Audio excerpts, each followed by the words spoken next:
How could a religion that is so woven through its home country's culture only have been legalized in 1992? Santería is a synthetic religion originating among enslaved West Africans in Cuba. Since traditional African religions were outlawed in the American colonies, they were often practiced in secret. Over time, Yoruba traditions began to mix with aspects of Catholicism into what is now most commonly known as Santería.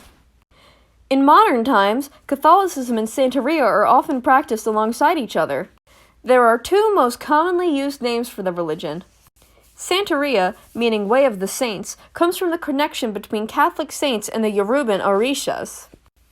La Regla de Ocha, roughly translating to the Order of the Orisha, is often used in modern times, referencing the original name of the Yoruban deities the religion is modeled after.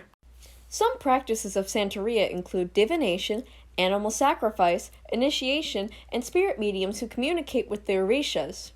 During communication, the deities are believed to bring good fortune, protection, and guidance. Religious practices like these are often frowned upon, shunned, or simply outlawed in Western culture, as they often contradict the Bible.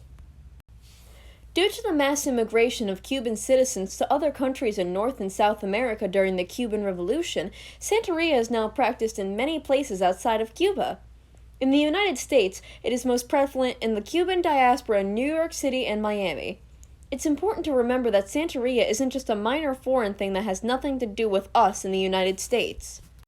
In 1993, the Church of the Lukumi Babalu Aye filed a religious freedom lawsuit against the state of Florida due to oppressive policies specifically targeting Santería. They won.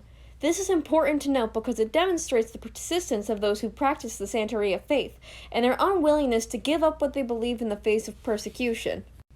Although Santería was legalized in Cuba in 1992, those who choose to practice it exclusively without the additional influence of Catholicism still continue to face oppression from the Cuban government.